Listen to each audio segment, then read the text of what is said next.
Welcome back to the British Accent Podcast, where we talk all things English, mindset, and growth. I'm Daniel, and today we're diving into something deeper than grammar rules or pronunciation drills. We're talking about purpose, passion, and how learning English might actually help you discover more about who you are. Exactly, Daniel. Because for so many people, learning English is about more than just communication, it's about transformation. It becomes a way of exploring new parts of yourself, new ideas, new worlds. It's like opening a door to opportunities you didn't even know existed. And the reason for that is pretty simple: English connects you to more than just people. It connects you to knowledge, to inspiration, to communities, and even to career paths you might never have considered before. Right? Think about it. How many books, videos, podcasts, courses, interviews, and ideas live in English? A huge number. So the moment you start understanding more English, you start accessing more life. And that's when something amazing happens. You begin to ask bigger questions. What do I care about? What do I want to do? What am I curious about? And here's what's really interesting: when you're learning a language, you're in a constant state of discovery. You're already used to feeling uncomfortable, to making mistakes, to pushing your limits. That same mindset naturally carries over into exploring your purpose or passion. Yes. English gives you the tools to reach out and try new things. Want to study photography? There's a YouTube channel for that. Interested in psychology, or coding, or public speaking? You can find content, communities, and mentors, many of them in English. And once you start following those interests, even just a little, you begin to see patterns. You begin to notice what lights you up. And language, instead of being a barrier, becomes a bridge. It takes you closer to the life you actually want to live. I've heard so many learners say, "I didn't know I loved this until I started listening to English podcasts or watching documentaries." Language opened their eyes to something they'd never been exposed to before. And it's not just about consuming information, it's also about expression. Sometimes we discover our purpose by talking about things, by writing, by sharing, by teaching others. And English gives you one more way to express those ideas. To test them. To see how they feel out loud. And I think that's really important. Because passion often begins with curiosity. You start with small questions. Why does this interest me? Why do I keep coming back to this topic? English helps you follow those questions further than you could before. Exactly. The more fluent you get, the more you can interact with that world, ask better questions, get deeper answers, have real conversations. That's when passion turns into purpose. It becomes something you want to share, build, or pursue seriously. So maybe you started learning English just to travel, or pass a test. But along the way, you found out you love neuroscience, or coaching, or music production. And now English isn't just a tool, it's a part of the dream. It's what helps you live it. And what's amazing is how often that dream starts quietly. Maybe it's a video you watch that moves you. Or a podcast episode that gives you chills. Or a quote you read in English that suddenly hits you in a deep way. That spark. That's the beginning of something meaningful. Exactly. And because English is such a global language, it gives you more ways to follow that spark. You can connect with people from different cultures who share the same passion. You can join forums, take part in global conversations, even collaborate on projects. Suddenly, your ideas aren't limited by geography or language barriers. You're not just learning how to say things in English, you're learning what you want to say. What you care about. What you believe in. And as that clarity grows, so does your confidence. Yes. Confidence doesn't come just from perfect grammar. It comes from knowing what matters to you. When you talk about something you love, even if your English isn't perfect, people feel it. Passion is universal.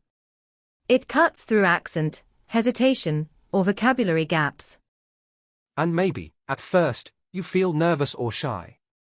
But the more you let yourself talk about the things that excite you, even in broken sentences, the more your energy carries the message. And people respond to that. Absolutely. That's the beauty of combining language with passion. You stop focusing so much on impressing people, and start focusing on expressing yourself. That shift changes everything. It takes you from, I hope they understand me, to, I want them to understand what I love. And over time, the more you do this, the more natural it feels. You begin to think in English, dream in English, even create in English. Your ideas become more fluid. You're not just translating anymore, you're living in two languages. And that bilingual identity. It's powerful. It shows that you've not only learned a skill, you've expanded who you are. You've become someone who's curious, open-minded, resilient, and brave enough to grow beyond what's comfortable. That's so true. I think sometimes people underestimate how much language learning reveals about their character. When you push through embarrassment, when you keep showing up even when it's hard, that tells you something. It shows you how committed you are to growing. That mindset doesn't just help you with English, it helps you with everything. Exactly. You start noticing other areas in life where you've been playing small. Maybe you've always wanted to start a blog, but felt insecure. Or try public speaking, but feared judgment. And then you realize, if I can learn a whole new language, maybe I can do that too. Yes. It's like every new English word becomes a small act of courage. And over time, those acts build into something massive, self-belief. You begin to see yourself as someone who can take action. Who can keep learning. Who doesn't need to have everything figured out to begin. And that's when English stops being just a subject you study, it becomes a mirror. A mirror that reflects back your strengths. Your drive. Your uniqueness. And from that place, it becomes easier to ask the bigger questions. What do I want to do with this confidence?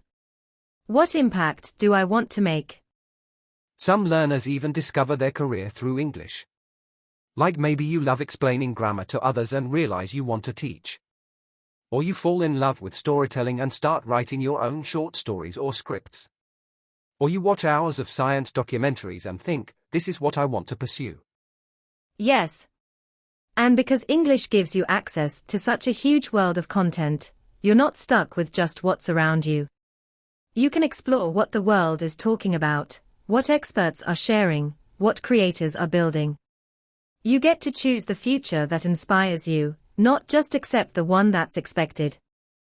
And I think that's the heart of today's message. English isn't just helping you speak, it's helping you see. See yourself, your future, and your passion with new eyes. And once that happens, your path gets a little clearer every day. So if you're listening right now and you've been feeling a little lost or unsure about your purpose, keep going. Let English be the map, but you are the one driving. Every new conversation, every word you learn, every podcast episode you listen to, it's leading somewhere. Even if you can't see the full picture yet, you're on the right road. And the best part? You don't have to wait until your English is perfect to feel that transformation happening. It starts while you're still learning. While you're still hesitating, still forgetting words, still mixing up tenses. The growth is already happening in those moments. That's where the real magic is. Totally. It's not about fluency, it's about progress. About showing up one more time. Saying one more sentence. Having one more moment of connection with someone you never could have spoken to before. Each of those is a little victory. And those little victories start adding up. One day, you realize you just had a full conversation with someone in English and didn't even think about grammar. You just talked. And laughed. And felt understood. That's the point when learning becomes living. When English isn't something outside of you anymore, it's something inside you. A part of who you are. A tool that helps you express the version of yourself that's always been there, waiting to be shared with the world. And the truth is, this journey doesn't really end. Because as you keep improving your English, you keep discovering new layers of yourself. Your goals might evolve. Your interests might shift. But the confidence you build along the way, that stays with you forever. So keep going, even when it's messy. Especially when it's messy. Because every time you pick yourself back up and keep learning, you're building something stronger than just vocabulary. You're building you. And that version of you, the one who keeps showing up, even on the hard days, is already impressive. Most people don't realize how much discipline, creativity, and courage it takes to learn a new language, especially as an adult. But you do it anyway. That's powerful. It really is. And what's also beautiful is how learning English makes you more empathetic. You start to understand what it feels like to struggle with expression, to fight to be understood. So when you meet others who are also learning, maybe a different language, or even English like you connect with them on a deeper level. That's a great point. You stop judging yourself for not being perfect, and you stop judging others too. You become more open, more understanding, more patient, with yourself and with the world. And it's kind of amazing how this one goal, I want to speak English better, can lead you to all these inner changes. You gain discipline from your study routine, courage from every conversation, joy from making new friends, and clarity from discovering what truly excites you. It's like English becomes the vehicle, but the journey is about so much more. You begin with the goal of fluency, but end up discovering freedom. The freedom to dream bigger, express deeper, and explore further than you ever imagined. So if you're in the middle of this journey right now, and maybe you feel frustrated or stuck, remember that you're doing something meaningful. You're not just learning a skill. You're becoming someone who dares to grow, to connect, and to live with intention. That's something worth being proud of. And you don't have to walk it alone. This whole learning process, this self-discovery, it's even better when you share it with others. Find your community, your practice partners, your cheerleaders. The people who remind you how far you've come and inspire you to keep going. And maybe, that's the real purpose of learning English. It connects you to people, ideas, and parts of yourself that you never imagined before. It doesn't just help you speak differently, it helps you live differently. Absolutely. Whether you're learning for a job, travel, relationships, or just because you're curious, you're also growing in confidence, in perspective, and in your sense of possibility. And every step matters. Every word, every mistake, every small win. So wherever you are right now, day 1 or year 5, keep going. Your English journey is your self-improvement journey. And we're cheering you on every step of the way. Thanks for spending time with us today on the British Accent Podcast. Keep practicing, keep exploring, and most of all, keep believing in the version of yourself that's just waiting to be discovered. We'll see you next time. And until then, stay curious, stay courageous, and keep speaking your truth in English.